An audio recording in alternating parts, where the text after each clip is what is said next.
Asyhadu an la ilaha illallah wa asyhadu anna Muhammadan abduhu wa rasuluh, amma ba'd. Bapak-bapak, ibu-ibu, para bini sepuh wal hadirin wal hadirat ingkang dipun mulyakaken dening Allah Subhanahu wa taala. Alhamdulillah, puji dan syukur senantiasa kita panjatkan kehadirat Allah Subhanahu wa taala atas segala limpahan nikmat yang Allah karuniakan kepada kita bersama, di mana pada kesempatan kali ini kita masih dalam keadaan sehat walafiat, diberikan iman, Islam, dan kesempatan oleh Allah Subhanahu wa taala untuk mengkaji ayat-ayatnya. Demikian juga sholawat serta salam mudah-mudahan senantiasa tercurah kepada junjungan kita, Nabi kita Muhammad Sallallahu Alaihi Wasallam, yang telah mendakwahkan Islam, menyampaikan risalah Allah Subhanahu wa taala kepada kita semua, sehingga kita semua menjadi umat yang beriman. Mudah-mudahan keimanan kita ini bisa terjaga hingga akhir hayat kita. Amin. Mudah-mudahan juga sholawat serta salam tercurah kepada para sahabat, para keluarga, sahabat dan umatnya, termasuk kita semua yang hadir di sini. Mudah-mudahan kita didaku termasuk umatipun Kanjeng Nabi Muhammad Sallallahu Alaihi Wasallam. Bapak Ibu yang dirahmati oleh Allah Subhanahu wa taala, kita meneruskan kajian yang kemarin. Nah, kalau kemarin itu tentang apa namanya? Masalah kematian ya. Nah, ini tentang masalah jenazah. Tentang masalah memandikan jenazah ya.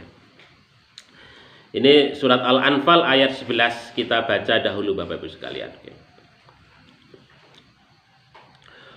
A'udzu billahi minasy syaithanir rajim. Monggo. A'udzu billahi minasy syaithanir rajim. Bismillahirrahmanirrahim.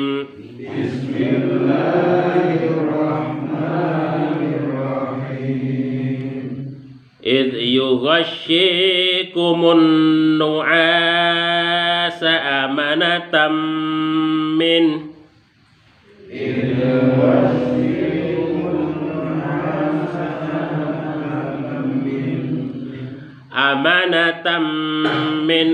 وينزل عليكم من السماء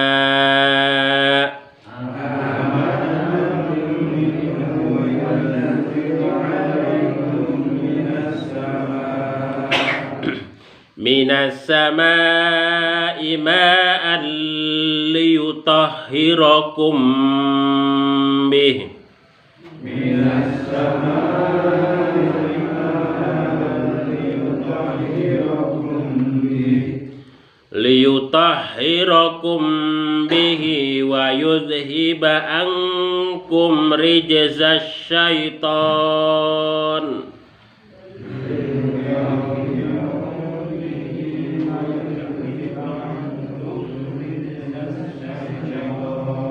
Rijzasy syaitani waliyarbitu ala qulubikum.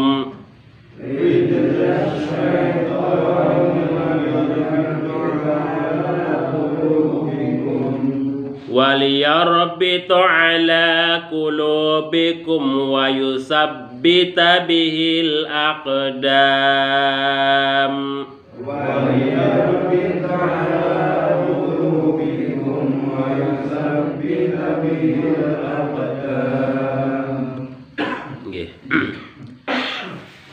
Ayat ini sebenarnya ini terkait dengan peristiwa Uhud.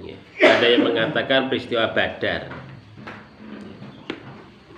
Jadi di dalam tafsirnya Ibnu Katsir itu dijelaskan apa namanya, ketika para syuhada atau ketika orang-orang yang syahid di medan perang itu, ketika di Uhud itu terjadi. itu Allah Subhanahu wa taala itu memberikan rasa kantuk yang begitu luar biasa itu. Yughashshikumun nu'as, dan ingatlah tatkala Allah Subhanahu wa taala yughashshi, menutupkum kalian apa, an-nu'asa, rasa kantuk yang begitu luar biasa. Jadi rasa kantuk yang begitu luar biasa itu menimpa prajurit yang ada di medan perang itu. Amanatan itu sebagai suatu pengamanan. Suatu pengamanan dari Allah Subhanahu wa taala. Jadi orang yang mau syahid itu dibuat kantuk oleh Allah. Maksudnya ketika dia itu meninggal itu rakroso itu loh. Jadi nggak terasa itu. Tetapi juga orang yang sedang di medan perang kantuk, terjatuh, itu aman karena apa? Dianggap orang sudah meninggal oleh musuhnya itu. Jadi dia itu berperang di medan perang, jatuh sampai jatuh itu ngantuknya luar biasa itu. Itu juga sebagai suatu pengamanan, dianggap orang yang sudah meninggal padahal tidur itu. Jatuh tertidur itu. Nah, ini. Jadi menggambarkan peristiwa Uhud, Bapak Ibu sekalian. Ya, peristiwa Uhud yang dimana pada saat itu memang pasukan Rasul Shallallahu Alaihi Wasallam itu mengalami kekalahan dengan pasukan Quraisy Mekah itu ya. Yaitu. Jadi orang-orang yang syahid itu banyak dibuat kantuk oleh Allah Subhanahu wa taala, gak merasakan bagaimana sakitnya ya ini lemparan pedang itu. Ya, tahu-tahu sudah meninggal gitu aja. Ya. Begitu. Kemudian wa yunazzilu 'alaikum minas sama', yang mana Allah Subhanahu wa taala yunazzilu, menurunkan, alaikum, kepada kalian, minas sama'i, dari langit, apa? Ma'an, air, liyutahhirakum bih, untuk mensucikan kalian. Jadi Bapak Ibu, air diturunkan oleh Allah kepada kita itu selain sebagai sarana untuk penghidupan kita, makan dan minum, tetapi bagi orang yang beriman, air itu fungsinya adalah dalam rangka untuk penyucian. Liyutahhirakum bih. Nah, penyucian di sini digunakan kalau kita merujuk dalam surat Al-Maidah itu ya digunakan dalam rangka untuk sholat ya. Wa idza qumtum ila sholati faghsilu wujuhakum gitu. Faghsilu, basuhlah muka kalian itu. Maksudnya basuh muka kalian itu dengan apa? Bil ma'i, dengan air. Untuk digunakan untuk mandi, janabat. Bagi orang yang meninggal dunia digunakan untuk mensucikan jenazah yang bersangkutan itu. Nah, itu Allah Subhanahu wa taala menurunkan air dalam rangka untuk itu, liyutahhirakum, mensucikan kita semua. Apalagi kita ketika meninggal dunia itu menuju Allah. Kita kan innalillahi wa inna ilaihi rajiun ya. Itu kan Allah itu mengatakan dalam salah satu hadis, Kanjeng Nabi Muhammad mengatakan dalam salah satu hadis, innallaha thayyibun la yaqbalu illa thayyiban. Innallaha thayyibun.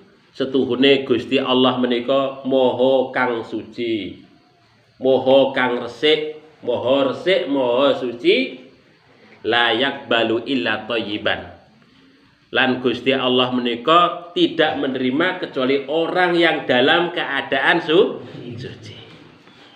Makanya jenazah itu kita sucikan, tanggung jawab kita sebagai orang yang hidup, karena Allah itu tidak akan menerima jenazah itu kecuali dalam keadaan suci. Maka kita bersihkan, kita sucikan itu dengan sarana yang Allah sediakan itu tadi, yaitu wa yunazzilu alaikum minas sama'i ma'an, Allah menyediakan air untuk mensucikan jenazah itu supaya jenazah itu kembalinya dalam keadaan suci.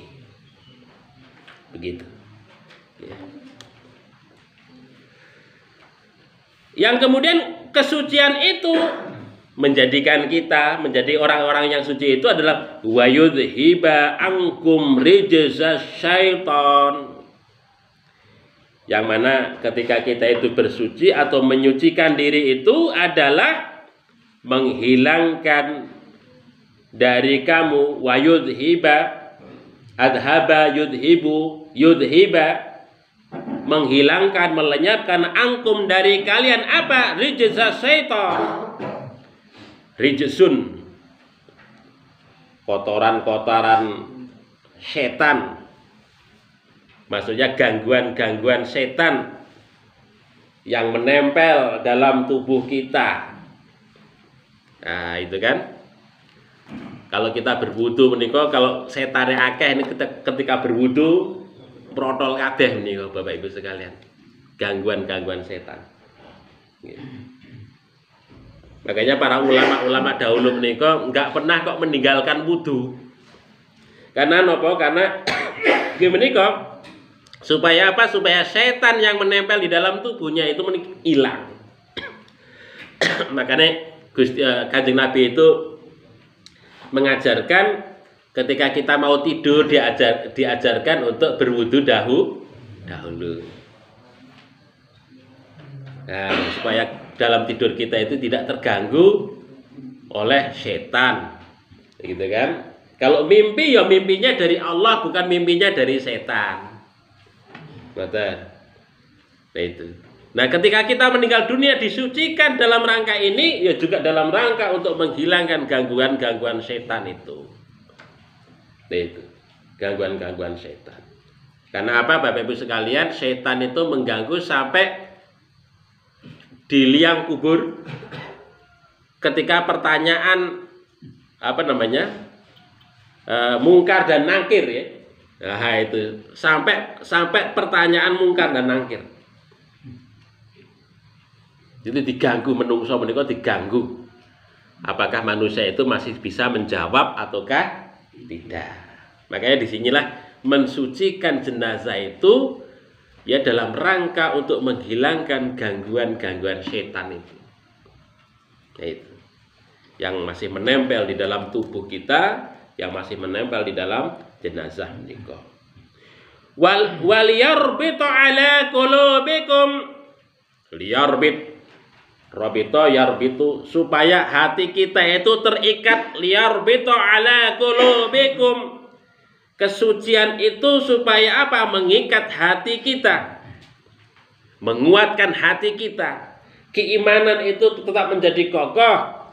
Kalau jenazah itu supaya ketika ada pertanyaan dari para malaikat mungkar dan nakir itu, dia bisa menjawab dengan terang, bisa, nggak ragu-ragu. Man robbuka, siapa Tuhanmu?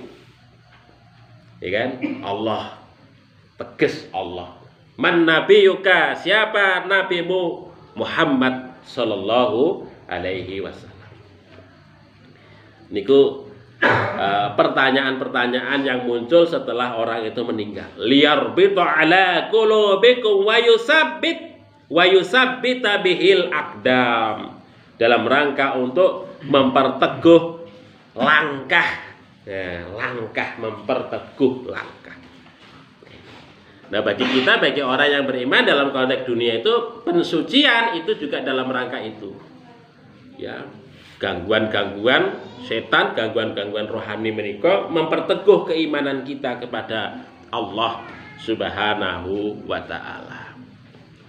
Bapak Ibu yang dirahmati oleh Allah Subhanahu wa taala. Nah, pada kesempatan kali ini kita bahas terkait dengan memandikan jenazah. Kan kewajiban kita sebagai orang yang beriman itu terhadap jenazah itu kan ada 4 ya. Yang pertama memandikan. Yang kedua mengkafani. Yang ketiga menyolatkan. Yang keempat menguburkan. Itu kewajiban yang tidak boleh ditinggalkan. Nah, Bapak Ibu yang dirahmati oleh Allah Subhanahu wa taala, ini yang melanjutkan kemarin yang perlu dilakukan sesaat ketika seseorang itu meninggal dunia.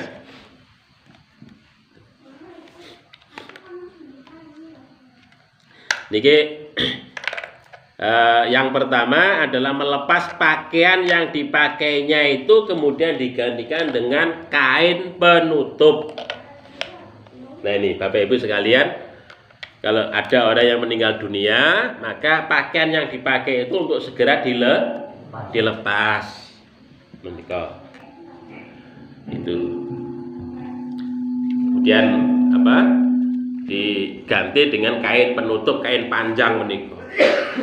Napa aranipun napa niki? Lurup nggih. Nggih. Niku. Nah, ora enak mori ya kain jarit, kain apa itu. Nah, itu. Yang tujuannya apa? Ketika dimandikan itu tidak perlu membuka lagi.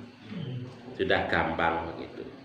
Tapi memang ada perbedaan pendapat terkait dengan masalah memandikan itu, apakah dengan kain ataukah harus dibuka kainnya. Itu memang terjadi perbedaan perdebatan di kalangan para ulama. Nah ini riwayatnya dari Aisyah ini radhiyallahu anha. Jadi Rasul Shallallahu Alaihi Wasallam ketika meninggal dunia menikah, maka Rasul Shallallahu Alaihi Wasallam menikah ditutup dengan kain hibrah, yaitu kain berwarna. Kain berwarna. Pada saat meninggalnya langsung ditutup dengan kain berwarna. Kain panjang berwarna yang berasal dari Yaman. Kemudian yang kedua, segera untuk mengurus jenazah ipun. Nah ini terutama ahli waris, Bapak Ibu sekalian. Ya saudara kita, atau saudara-saudara, anak, cucu, menantu, suami, istri, dan yang lainnya itu ketika kerabat, orang tua kita, saudara kita, anak kita meninggal dunia, maka segera kita urus. Jangan menunggu Pak Kaum. Ya.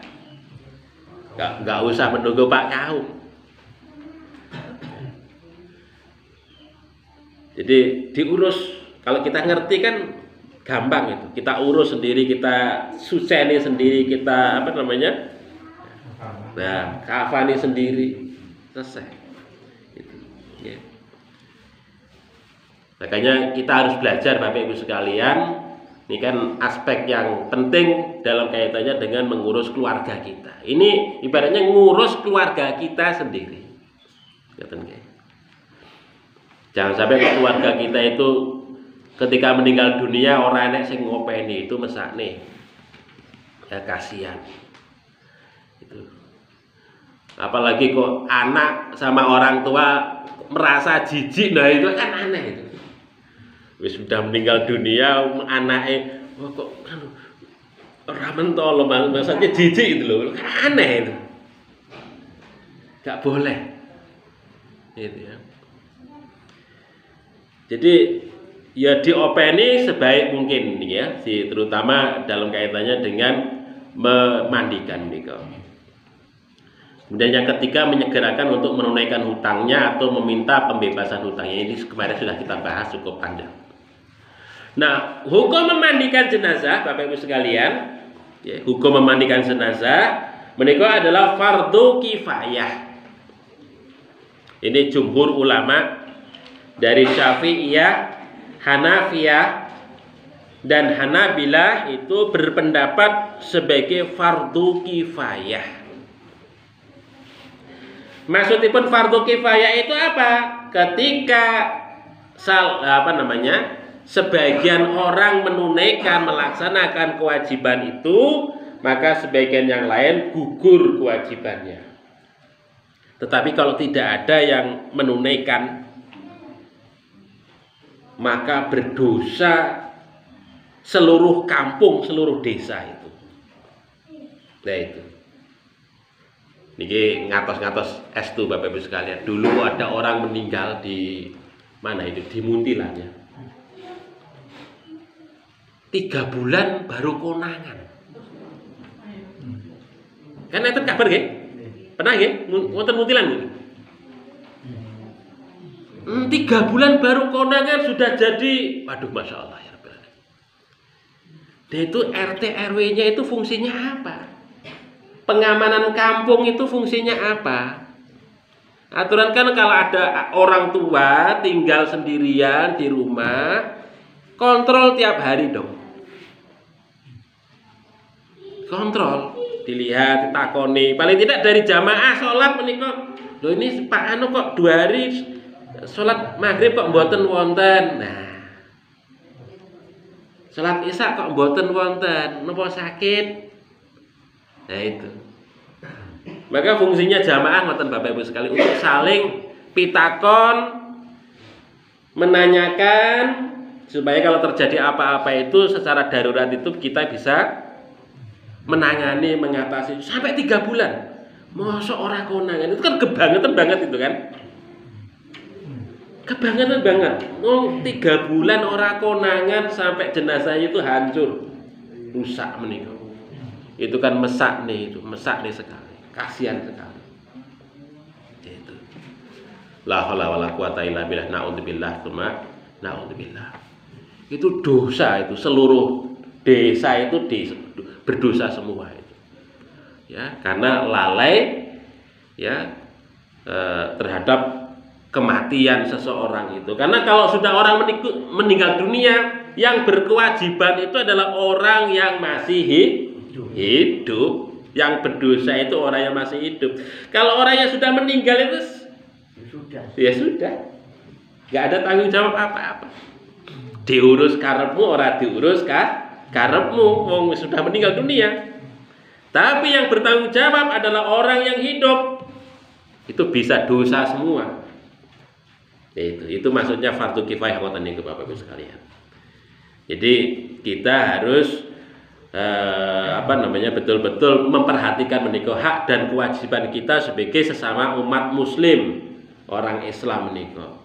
Jangan sampai kok kemudian tetangga kita, saudara kita itu meninggal dunia ora ana sing ngopeni, ora ana sing ngurusi. Alasane ora iso. Wah, enggak iso. Waduh, itu susah menika. Jadi setiap orang muslim harus bisa ngopeni, harus bisa ngurusi. Ya itu. Ini karena fardu kifayah menika. Dalilipun menika dalilipun dari Ummi Atiyah. Ketika tuwfiyat ibnatun li Rasulillah sallallahu alaihi wasallam. Ketika Zainab putrinya Rasul sallallahu alaihi wasallam menika meninggal dunia. Maka Rasulullah itu bersabda, "Igsilna, mandikanlah dia." Niku fiilnya fiil amr. Menurut kaidah usul fikih menika ya al aslu fil amri lil wujub. Dasar perintah menika untuk kewajiban. Igsilna, mandikanlah dia. Maksudnya Rasulullah perintah kepada para sahabat untuk memandikan putrinya itu. Bil ma'i wasidri, dengan air wasidri dan daun bidara. Daun bidara itu daun yang apa namanya? Kalau di nggih radi wangi menika.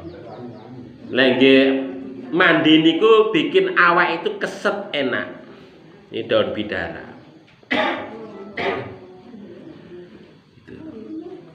Salasan 3 kali bilasan, au khamsan atau 5 kali bilasan, au aksara min dzalika atau lebih daripada itu. Ini perintah Kanjeng Nabi Muhammad kepada kita semua ketika ada orang meninggal menika untuk memandikannya. Nggih. Niki dalilipun ngeten niki. Nggih. Daun bidara itu diganti sabun nggih. Angsal. Nggih, angsal. Ya artinya bahwa memandikan itu menjadikan jasad si mayit menika menjadi tidak istilahnya menjadi bersih, wangi lah begitu. Intinya ngoten niku. Untuk mensucikannya ngoten niku. Sakit Bapak, terus sak menika digantos kalih sabun menika. Ya. Nggih. Nah, memang ada sebagian ulama yang menyatakan bahwasanya memandikan jenazah itu sunnah kifayah. Ini pendapatnya dari Imam Malik. Malikiyah, ulama Malikiyah.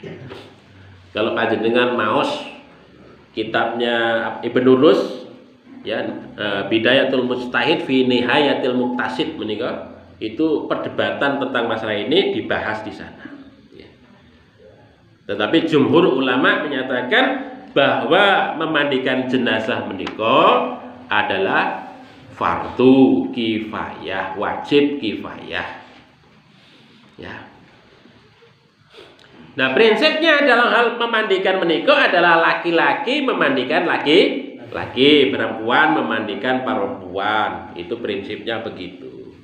Tetapi boleh suami istri itu bisa saling memandikan, atau mahram, hubungan mahram itu juga bisa saling memandikan. Umpamanya anak orang tua itu walaupun putra putri bisa memandikan orang tuanya atau anaknya itu. Suami istri bisa saling memandikan. Nah, hubungannya nasab mahram itu bisa. Itu tidak dibatasi terkait dengan masalah jenis kelamin. Itu. Kemudian jenazah anak bisa dimandikan oleh laki-laki dan juga orang perempuan. Gitu ya. Anak-anak bisa dimandikan oleh laki-laki ataupun perempuan. Jadi tidak dibatasi.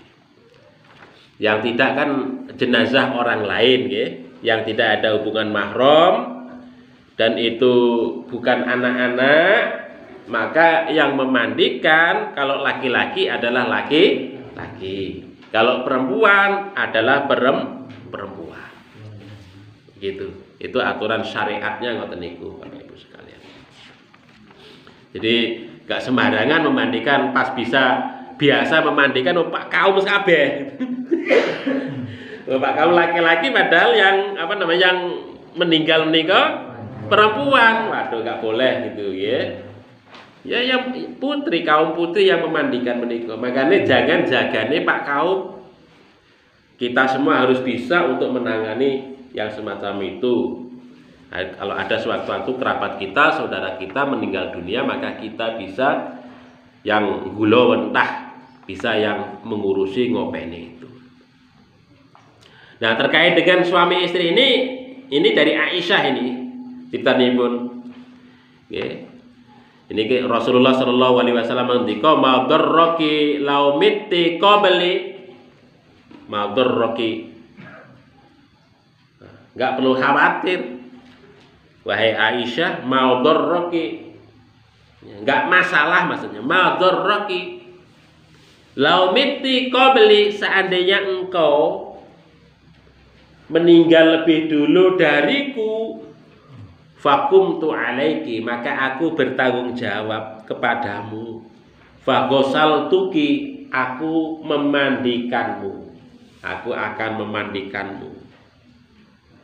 Fakafantuki, dan aku akan mengkafanimu. Wasolaitu alaiki, dan aku akan menyolatimu. Wadafantuki, dan aku akan menguburkanmu. Nah, ini Rasulullah kepada istrinya. Begitu Bapak Ibu sekalian. Jadi ini begitu, itu suami istri itu bisa saling memandikan itu begini alasannya pun. Ini dari hadis menikah, dari hadis Aisyah menikah. Yeah.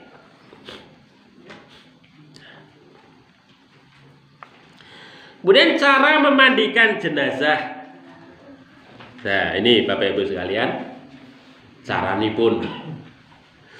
Yang pertama, memandikan jenazah menika di tempat tertutup. Enggak boleh untuk tontonan. Saya dulu waktu kecil itu memandikan jenazah itu untuk tontonan. Cuman jenazah itu di depan halaman rumah menika pakai jarit menika anak-anak kecil deloki saka ngisore ini. Saya waktu kecil ngoten niku. Nyincengi dari bawah jarit yang di apa namanya? Beber menika. Zaman dulu ya. Nah, sebaiknya ya tempat yang bagus, ya apa namanya, yang tempat yang tertutup lah. Ya. Dibikinkan yang kokoh itu supaya kalau memandikan itu enggak kemudian anak-anak kecil dan sebagainya itu ngincengi dan sebagainya. Itu.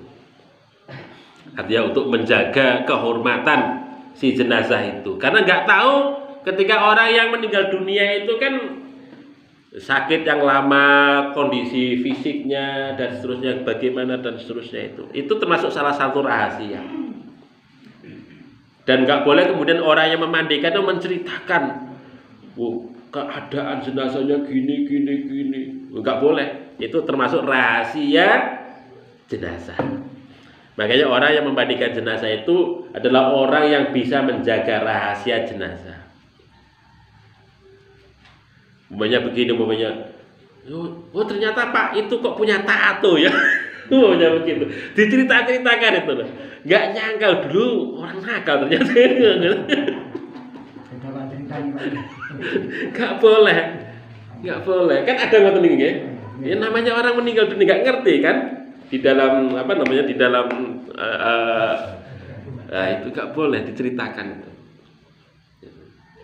Makanya di sini keluarga itu lebih penting, lebih utama. Yang ngurusnya itu jangan sampai orang lain. Supaya apa? Supaya rahasia jenazah itu betul-betul terjaga. Betul loh maksudipun Bapak Ibu sekalian. Nggih. Tempat tertutup, kemudian di apa namanya? Ya seperti orang posisi apa tempat tidur atau timur kok timur namanya selatan utara ya. Nah itu ketika dikuburkan menikah diposisikan begitu kalau di Indonesia ya. Jadi nggak asal di apa namanya mujurnya kemana, tidak. Kalau memang kecuali kalau nggak punya tempat enek iki apa namanya ke barat dan ke timur ya ora apa-apa, nggak punya tempat ya. Tapi kalau ada tempat maka diposisikan jenazah itu ketika mau dimandikan itu ya ke arah apa? Utara selatan. Nah itu posisi ketika dikuburkan itu. Itu caranya pun ngoten niku. Itu Kepala di utara. Yeah. Tapi saya melihat di beberapa di Magelang menika kepalanya di selatan. Nggih. Terus itu kalau putra putri itu tak beda. Dalam antara jenazah laki-laki itu kemana ya? Kalau wanita ke utara atau mana? Enggak semuanya ke utara. Kalau menurut apa namanya beberapa penjelasan kitab itu kan posisinya posisi dikuburkan itu. Posisi dikuburkan itu ala sikil aiman kan, menghadap ke barat ya. Sikil aiman berarti kan apa namanya kepalanya di utara, menghadapnya ke barat. Kalau kepalanya di selatan berarti kan bukan ala sikil aiman tapi ala sikil aisar. Berarti sebelah kiri. Oh, itu kan nggak ada sunahnya kalau sebelah kiri. Ya, maka harus diposisikan yang apa namanya di utara begitu kepalanya begitu. Sunahipun ngoten niku, ya. Itu yang pertama, Bapak Ibu sekalian, nggih. Yang pertama, kemudian yang kedua melepas seluruh pakaiannya kecuali auratnya ditutup, Bapak Ibu sekalian. Ya, auratnya ditutup.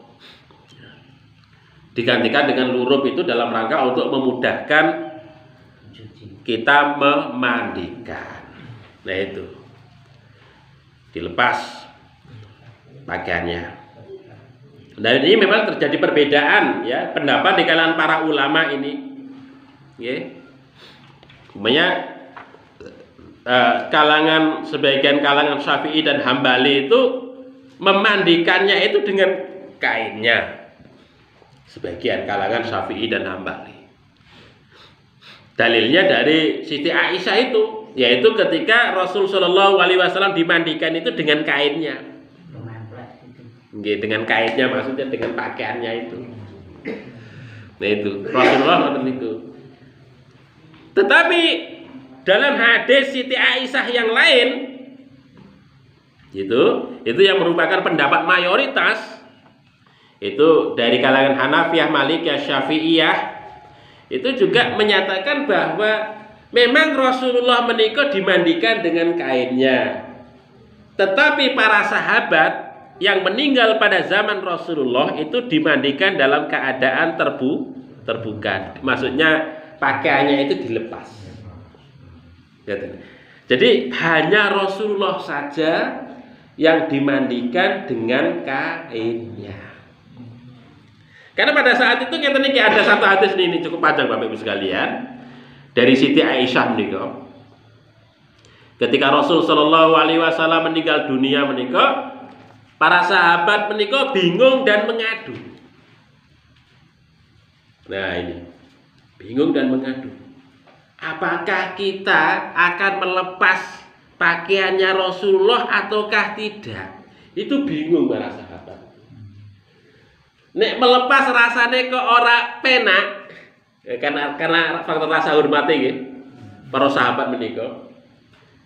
Nek orang dilepas yo memandikannya itu rada angel, gitu nih. Akhirnya kemudian apa? Dicerita menikah, hadis menikah. Para sahabat semua yang ada hadir itu dibikin ngantuk Bapak Ibu, tertidur. Semua aja ngantuk, tertidur semua. Nah setelah tidur semua itu tadi, itu ada suara dari rumahnya Rasulullah, ya. Berarti ini Rasulullah sudah disarikan di masjidnya ini. Ada suara datang dari rumahnya Rasulullah yang menyatakan di sini disebutkan fa arsalallahu jalla wa ala alaihim sanatan minhum. Ya kan? Maka Rasul Shallallahu Alaihi Wasallam itu bikin kantuk mereka itu, dan tidak ada seorang pun itu yang bisa mengangkat kepalanya saking kantuknya itu. Faida munadin yunadi minal baiti la yadruna man huwa. Tiba-tiba ada seseorang yang menyeru dari rumahnya Rasulullah itu. Gak ada yang tahu siapa itu yang menyeru itu. Gak ada yang tahu siapa yang menyeru itu. Anigsilu Rasulullah alaihi thiyabu. Mandikanlah Rasulullah itu dengan kainnya. Begitu. Mungkin malaikat Jibril ini peristiwa ini para sahabat. Anigsilu Rasulullah wa alaihi thiyabu. Mandikanlah Rasulullah itu dengan kainnya. Akhirnya kemudian para sahabat memandikan Rasulullah itu dengan kainnya. Jadi para sahabat ini cuman memandikan di atas kainnya. Jadi tangannya nggak menyentuh kepada tubuh Rasulullah. Jadi di atas kain. Begitu. Nah ini ceritanya pun Siti Aisyah. Begitu ya, begitu. Ya, itu. Ini kan mereka itu menyatakan nujarritu Rasulullah kama nujarritu mautana. Nah, itu kan.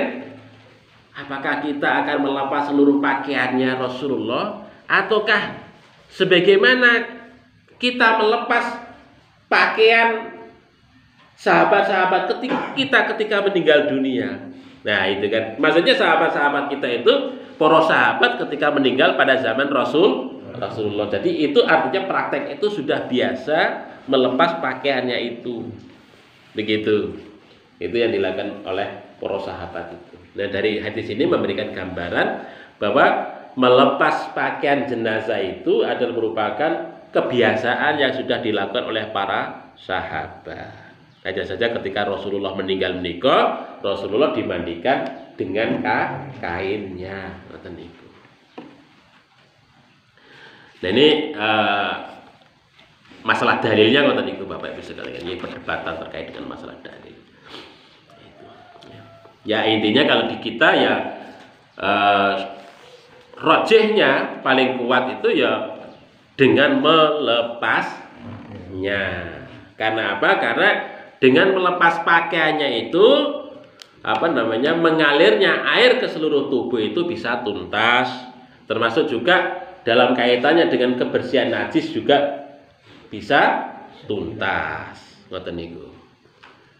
Jadi itu lebih diutamakan untuk melepas pakaiannya itu ya. Kemudian yang selanjutnya Bapak Ibu sekalian, yang ketiga memulai lebih dahulu dengan menghilangkan najis. Niku. Jadi kalau panjenengan kita semua itu memandikan jenazah, najis-najisnya dihilangkan. Ya. Dibersihkan mulutnya, telinganya, hidungnya. Kemudian kotorannya di setengah dudukan menika, didudukkan, ditekan perutnya. Makanya kalau ada tempat memandikan dipan menika, dipan khusus, tengahnya itu agak dibolongi ngoten. Itu supaya tempat untuk mendudukkan itu, tempat buangannya itu pas di bolongan menika nggih. Ditekan keluar, ngisori ditadai ember. Ngapa kok ditadai ember? Supaya najisnya itu ketika keluar nanti tidak muncul kemana-mana ketika proses memandikan menika di ember, supaya resik tempat bawahnya itu, supaya ketika ditekan menika keluar masuk ke dalam ember. Caranipun ngoten. Jangan sampai ditekan najisnya keluar kemana-mana, kena siram air muncul kemana-mana. Itu sering saya melihat orang memandikan ngoten niku, waduh ini ya najisnya ngena kemana-mana. Ini nggak paham, nggak ngerti ya. Maka kalau bisa itu tempat duduknya niku agak ngoten niku diposisikan ngoten niku. Ada celah di antara niku, bisa untuk duduk niku, ditekan perutnya keluar. Karena apa Bapak Ibu sekalian? Kotoran orang ketika orang meninggal dunia ini biasanya akan keluar. Ngoten lho. Karena apa? Karena di dalam tubuh kita itu kan sudah nggak ada otot lagi yang menahannya. Karena proses cairan itu maka akan keluar melalui proses pembuangan menika. Maka disinilah kemudian ditekan supaya keluar itu tadi. Ketika nanti dikafani tidak merusak kafanipun. Ngoten niku. Ditekan agak kuat, enggak apa-apa, agak didudukkan menika. Didudukkan, ditekan menika, diurut. Diurut supaya keluar menika. Setelah keluar dicawiki. Dicawiki. Prosesipun ngoten niku. Nggih. Bisa dipahami nggih Bapak Ibu nggih? Nggih ngoten niku dicawiki. Setelah itu direbahkan kembali. Nah, itu baru proses untuk memulai memandikan. Jadi najisnya dahulu dihilangkan, ya. Baru proses memandikan, direbahkan dulu, direbahkan. Itu. Kemudian bagaimana caranya? Diwudukan dahulu wudu. Jadi proses wudu diwuduni. Ya. Kemudian setelah itu diwuduni menika dibilas dari yang sebelah kanan. Sebelah kanan. Kanan sabune ya. Selesai ganti sebelah kiri, karamasi dan seterusnya. Bilas. Sampai kemudian ingat bilangannya itu adalah bilangan ganjil. Ya. 3 kali, 5 kali atau lebih daripada itu. Bisa 7 kali atau 9 kali atau 11 kali. Ya sederhana saja ya. Ya 7 kali itu sudah sekap nih kawan. Nah itu caranya pun ngoten niku Bapak Ibu sekalian. Saya tanya, Nggih. ini tentang masalah wudhu atau dimulai dari anggota wudhu ini sering terjadi satu Nggih. perselisihan. Ini sebenarnya di Ya, ini memang terjadi perbedaan. Memulainya itu dengan anggota wudhu atau diwudoni, bisa kedua-duanya. Ya, bisa kedua-duanya. Ya, bisa kedua-duanya. Bisa dimulai dengan anggota wudhu, dari anggota wudhu, maksudnya menyucinya itu dari anggota wudhu. Dari anggota wudhu. Bisa juga diwudoni terlebih dahulu, itu juga bisa juga baru dimulai dari sebelah kanan dan seterusnya gitu. Memang kalau kita merujuk di dalam hadisnya memang dimulai dari tempat-tempat wudhu, ya, dimulai dari tempat-tempat wudhu. Nah ini. Tapi juga ada sebagian orang yang kemudian menggunakan itu sebagai dasar untuk kemudian ya berarti diwudoni saja dulu. Itu juga masalah, nggak masalah. Jadi masalahnya tidak usah menjadi suatu pertentangan. Nggih, tidak usah menjadi pertentangan. Itu semuanya benar. Nggih. Artinya memang mulai mandi itu dianjurkan dalam konteks ngoten niku. Dengan anggota-anggota wudhu. Prosesnya itu apakah dengan wudhu kemudian mandi itu, ataukah memulainya dengan anggota-anggota wudhu itu sama saja. Sama saja.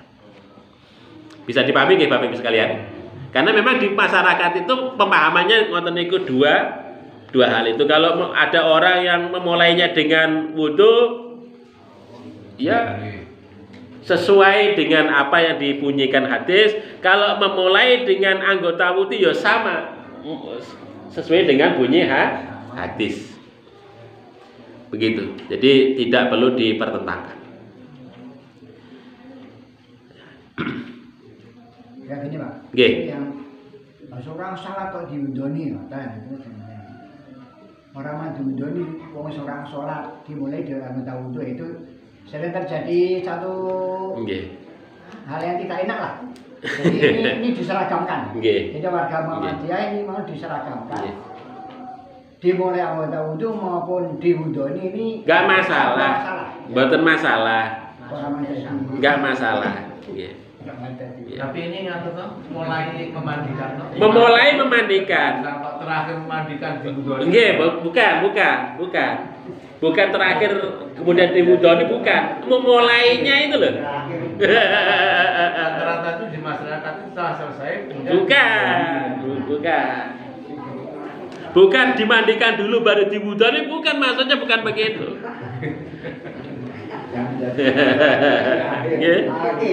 Nggih. Bisa dipahami nggih? Ya, ngoten niku. Ini hadisnya jelas ini. Ibda bi yaminiha.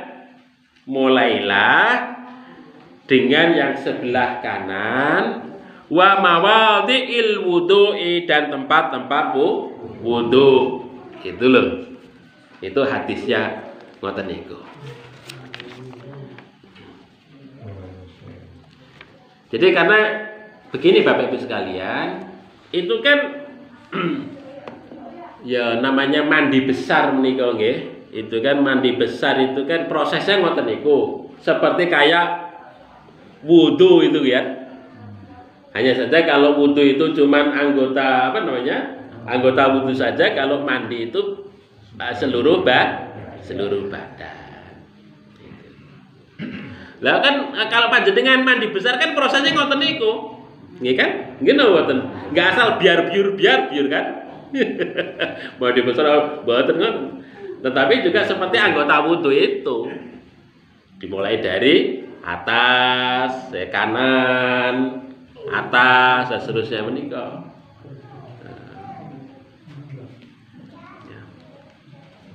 Yang terakhir kemudian kaki, kaki yang paling belakangan dibersihkan.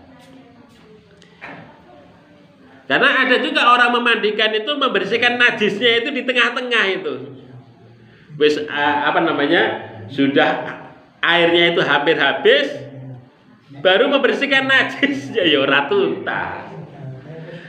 Jadi membersihkan najisnya itu di awal ya, baru kemudian proses memandikan itu. Nggih, itu caranipun ngoten niku. Nggih. Dan ini Bapak Ibu sekalian, ini enggak saya cantumkan karena tempatnya enggak ada. Itu ketika mencampur daun bidara menika pakai air hangat ataukah tidak? Ya, itu tergantung keadaan dan situasinya. Kalau memang memerlukan air hangat, boleh. Nggih. Air hangat untuk memandikan jenazah. Supaya keset awake nggih, enggak licin menika. Pakai air hangat boleh. Nggih. Itu di dalam kitab ini disebutkan itu ngoten niku, angsat. Ini.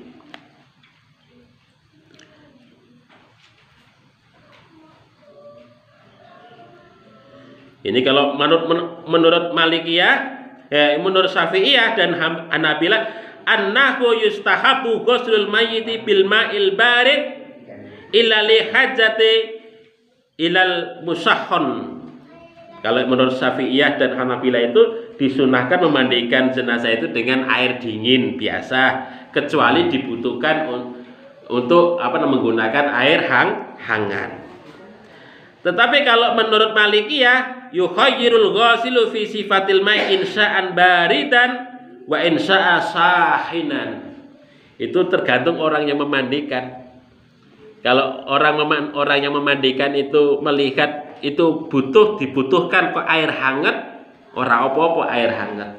Kalau seandainya kok tidak, ya tidak masalah. Kalau Musolli mengatakan yughlal ma'u bisidri au bil harasi awil asnani in wajada, maka sebaiknya air itu memang hangat untuk memandikan jenazah.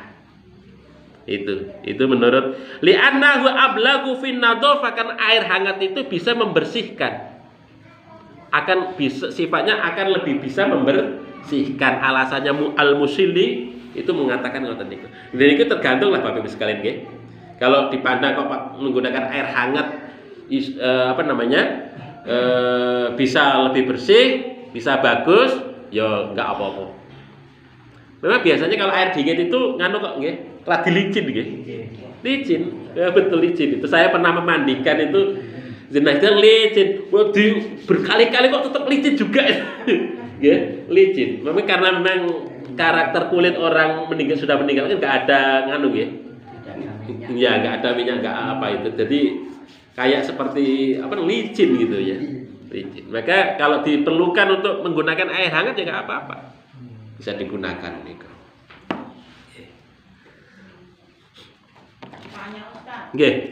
Itu yang dimaksud 3 kali nyucikan kan 5 kali itu yang dimaksud sekali itu apakah sekali harus bersih atau caranya menghitungnya? Menghitung bilasan. Umpamanya bilasan yang pertama, ya, bilasan yang pertama mencuci sabun. Bersih nggih. Bersih ngoten nggih. Kemudian dibilas lagi, bersih, ngoten. Itu hitungannya ngoten niku nggih. Jadi 1 kali bilasan itu maksudnya 1 kali sampai bersih. Ngoten nggih. Seluruh maksudnya seluruh ngoten nggih. Seluruh. Sebelah kanan, sebelah kiri tuntas itu maksudnya 1 kali ngoten nggih. Ya itu 1 kali. Dibilas lagi ngoten. Kalau di sini ada memotong kuku lah itu kebanyakan orang tuh kalau udah jadi jenazah motong kuku kok enggak boleh. Niku ada perbedaan pendapat di kalangan para ulama. Nggih. Ada perbedaan. Nanti saya jelaskan Bu terkait dengan masalah menika. Nggih.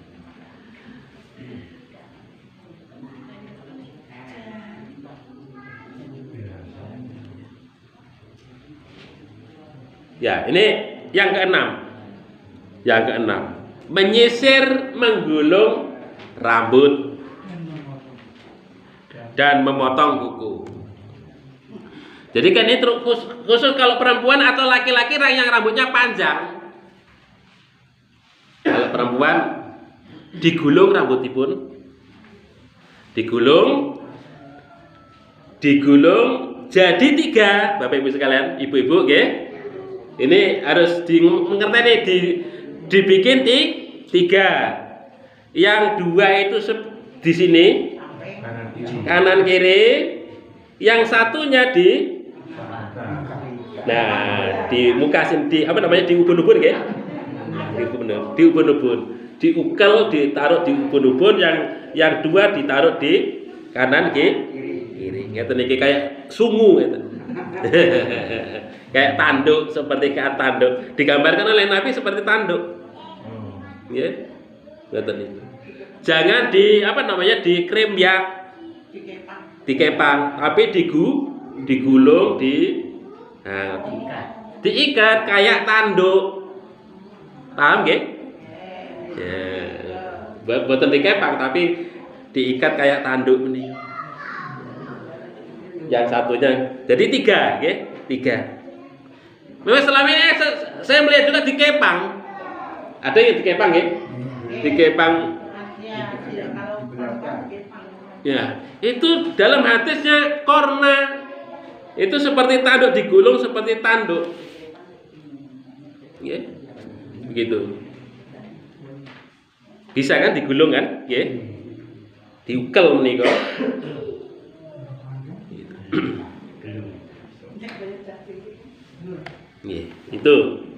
Itu carane pun ngoten niku. Kemudian yang ketiga, memotong kuku. Nah, niki memang para ulama menyatakan memotong kuku itu ada yang tidak boleh, ada yang memperbolehkan. Ya. Seperti umpamanya sebagian Hanafiyah, Malikiyah, Syafi'iyah itu menyatakan la yaklimu adhafiral mayyit, tidak boleh memotong kuku, li'anna ajza'al mayyiti muhtaromatun, karena itu bagian tubuh mayit itu adalah muhtaromatun, dimuliakan. Fala tantahiku bihada, maka tidak boleh dirusak. Itu pendapat yang menyatakan tidak boleh begitu. Oke, tidak boleh. Sementara Syafi'iyah, Dzhab Syafi'iyah wal Hanabilah dan mazhab Hambali ila annahu yaklimul adhafirah. Jadi boleh memotong kuku li annahu tandifun, karena itu adalah proses membersihkan dan merapikan. Fasuri'a fi haqqihi ka izalatil waski, maka itu disyariatkan fi haqqihi dalam itu merupakan satu hak. Kaizalatil wasi, seperti membersihkan kotoran. Nah, ya, itu ngoten Bapak Ibu sekalian. Jadi ada ada yang menyatakan boleh dipotong, ada yang menyatakan tidak boleh. Itu ikhtilaf. Ya monggo, kebiasaan daerah mriki dipotong nang mboten nggih. Enggak usah kemau. Niku ikhtilaf, sesuatu yang ikhtilaf. Nggih. Nah, itu ikhtilaf. Nah, itu boleh untuk ditinggalkan sesuatu yang ikhtilaf niku. Nggih. Nggih. Yang penting ini aja apa namanya, kalau nggak boleh berarti diresiki ya dikaca. Nggih. Bisa. Nggih, monggo Ibu. Itu masalah rambut yang di depan itu kan kalau ibu-ibu kan panjang ada ya, itu boleh diikat enggak? Boleh ditaleni maksudnya pakai karet atau pakai boleh tidak? Oh nggih. Ditaleni ya pakai tali napa niku? Yang putih itu. Heeh. Kain putih. Tali itu. Mboten sertai karet. Ya itu apa namanya tali apa namanya? Kainnya kafannya itu. Ya nggih. Nggih. Yang boleh itu cuman kafan menika, enggak boleh yang lainnya. Nggih. Kalau bisa, kalau panjang kan bisa diikat toh Bu. Kalih rambutnya kan bisa diikat sendiri kan. Kalih rambutnya itu diikat, diukel kayak rambut. Nek panjang malah bisa kan. Yang sulit kan tanggung menika, yang tanggung. Yang rambut yang tanggung itu malah sulit untuk diikat. Oke. Ya. Termasuk umpamanya Bapak Ibu sekalian kok sisiri bukan sisir yang tapi sisir yang jarang-jarang nih kok nggih. Kalau apa? Karena kalau ada katut rambutnya menika jangan dibuang, dikatutkan, dimasukkan ke dalam itu. Jadi nggak boleh sampai tercabut. Nyisirnya itu ya pelan-pelan menika. Sisir yang jarang-jarang menika. Niku terkait dengan memandikan ngoten niku Bapak Ibu sekalian nggih. Apa namanya, untuk yang akan datang kita praktek niki napa? Ngafani nggih. Memandikan nggih. Nanti memandikan proses gimana carane pun nggih? Bisa, saged. Bisa. Nggih, bisa.